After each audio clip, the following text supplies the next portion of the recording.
West Bengal State University BA history honours 5th সেমিস্টারের suggestion নিয়ে আজকের এই ভিডিও।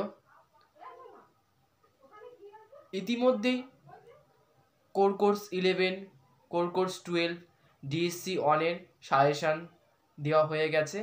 আজকে ডিএসসি 2-এর সাজেশান ভিডিও দেওয়া হবে, তাই তোমাদের কাছে অনুরোধ তোমরা ভিডিওটা প্রথম থেকে শেষ পর্যন্ত দেখো এবং ভিডিওটি ভালো লাগলে অবশ্যই লাইক করো এবং এই চ্যানেলে যদি নতুন হয়ে থাকো তাহলে চ্যানেলটিকে সাবস্ক্রাইব করে নিও, যাতে তোমরা সবার আগে এরকম ধরনের নতুন নতুন ভিডিও পেয়ে।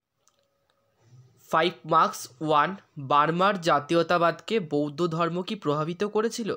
2, VNQDDর কার্যাবলী কী কী ছিল? 3, বর্মী বিদ্রোহে সয়াসানের ভূমিকা আলোচনা করো। 4, হোচিমিন কে ছিলেন?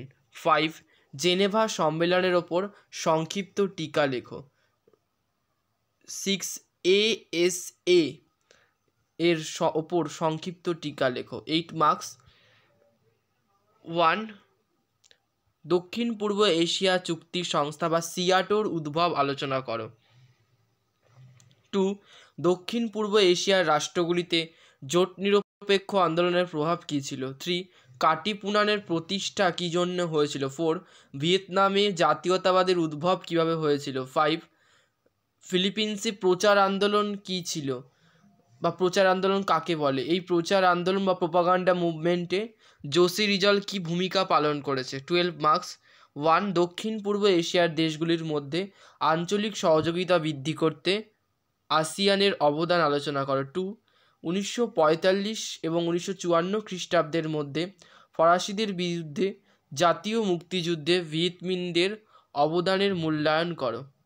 অথবা দিয়ে ইন্দোচীনে ফরাসি ঔপনিবেশিক সাম্রাজ্যের পতন বিশ্লেষণ করো। 3, সয়াসানের নেতৃত্বে বিদ্রোহের কারণ ও গুরুত্ব আলোচনা করো। 4, ঔপনিবেশিক বার্মায় থাকিন আন্দোলন কেন সংগঠিত করেছিল চরমপন্থী বা উগ্রবাদী ছাত্ররা? বার্মায় থাকিন আন্দোলনের তাৎপর্য কী ছিল? 5, ফিলিপিন্সে জাতীয়তাবাদী বিপ্লব কীভাবে শুরু হয়? এর প্রভাব বা এই বিপ্লবের প্রভাব আলোচনা করো। 6, দ্বিতীয় ইন্দোচীন যুদ্ধে বা ভিয়েতনাম যুদ্ধে আমেরিকার ভূমিকা আলোচনা করো।